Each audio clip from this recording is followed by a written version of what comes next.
सतगुरुदेव की जय। पाहन पानी पूजी के पची मुआ संसार, भेद अलहदा रही गया भेदवंत सो पार। कबीर साहब जी कहते हैं, पत्थर और पानी की पूजा करके सांसारिक जन व्यर्थ में ही मर मिटे। यथार्थ का रहस्य तो इससे पृथक है।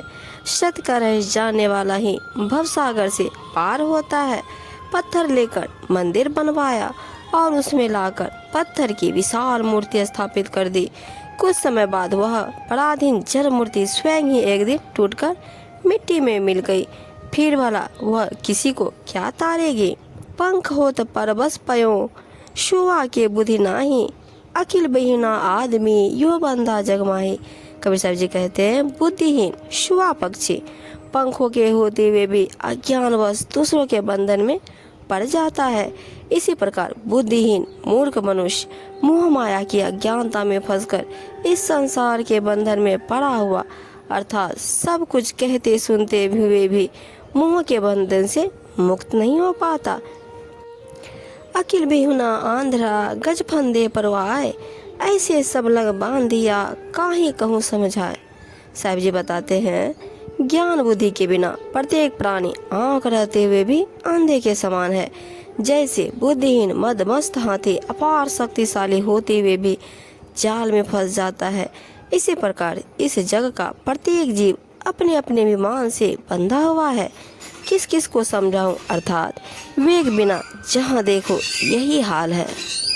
कुबुद्धि को सूझे नहीं, उठी उठी देवल जाए, दिल देहरा को खबरी नहीं, पाथर ते का पाए।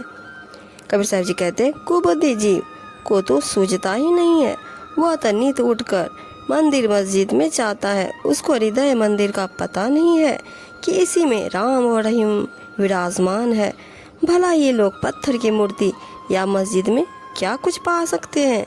जिस प्रकार बिना सहायता के नौकरी नहीं प्राप्त होती, बिना बुद्धि की जड़ मानव देह 2 कौड़ी की है, उसी प्रकार बिना स्वरूप ज्ञान के योग करना धूल लगाकर घूमना होता है। अखिल बेहुना आदमी जाने नहीं गवार, जैसे कभी परबस पयो नाचे घर घर द्वार। कबीर साहब जी बताते हैं, यह बुद्धिहीन गंवार मनुष्य कुछ नहीं जानता।